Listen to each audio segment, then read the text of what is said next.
Social মিডিয়ার যুগ এসে 4-5 বছর ধরে দেখছি শুধু থেকে মানে হুদাই সবুজ চুরি পড়ছে, মানে কোনো কারণ ছাড়াই সবুজ চুরি পড়ছে, বিয়ে হোক না হোক সবুজ চুরি পরে নিচ্ছে। কিছু কিছু মেয়ে আমার বয়ফ্রেন্ডের নামে সবুজ চুরি পড়ছে, স্বামীর নামে পড়ছে, সেটা না হলে ঠিকই আছে। আর স্বামীর নামে পড়ছিস পর ভাই, কোনো অসুবিধা নেই, কিন্তু সেই স্বামীকে তুই বাড়িতে রেখে তারপর আবার 3টা ছেলের সাথে ঘুরে বেড়াচ্ছিস বাইরে, তারপর তুই সবুজ চুরি করে বলছিস যে আমি বরের নামে পুজো দিতে গেছি। ভাই এগুলো কি হচ্ছে, এগুলো পারছিস কি করে ভাই? আমি একটা কথা বলি ভাই, মানে এটা আমার মনে কোয়েশ্চেন আছে, যখন শিব পার্বতী জন্মগ্রহণ করেছিল তখন কি মানে কাচের চুড়ির বিজনেস ছিল? কোন কারখানাটায় তৈরি হতো বলতো কাচের চুড়ি?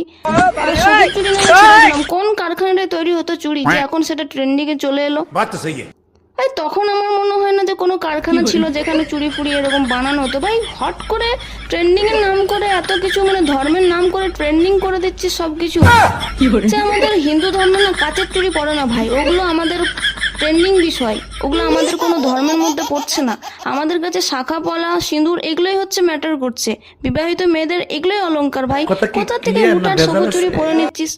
সবুজ চুরি পড়ছিস পর, কিন্তু কথা হচ্ছে কিছু নিয়ম কানুন রয়েছে সেগুলো তো মান, নাকি সেগুলো নিয়ম কানুন মানবি না? হুদাই সবুজ চুরি সবাই পড়ছে, তার জন্য ট্রেন্ডিং এ রিল বানানোর জন্য পরে নিচ্ছিস না? আর সর্বশেষে আমার একটা কথা ছিল, এটা কিন্তু আমার কমেডি ভিডিও, তাই এটাকে কমেডি ভাবে নিতে শেখো, এটার জন্য কোনো রকম কোনো পার্সোনাল অ্যাটাক করার দরকার নেই। আর হ্যাঁ, আমাকেও কোনো পার্সোনাল অ্যাটাক করবে না, কমেডি ভিডিও ভাবে নিয়ে এটাকে ভুলে যাও। আর কারোর যদি জানা থাকে সবুজ চুরি পড়লে কি হয় তো প্লিজ প্লিজ প্লিজ কমেন্টে একটু জানিয়ে যেও। আর পারলে সবুজ রং তো শিবের খুব পছন্দের, তাই পারলে 2-1টা গাছ লাগিও, তাতে করে আমাদের পৃথিবীটাও বেঁচে যাবে আর মহাদেব অনেক বেশি খুশি হবে। তো যাই হোক, হর হর মহাদেব। सत्यं शिवं सुन्दरं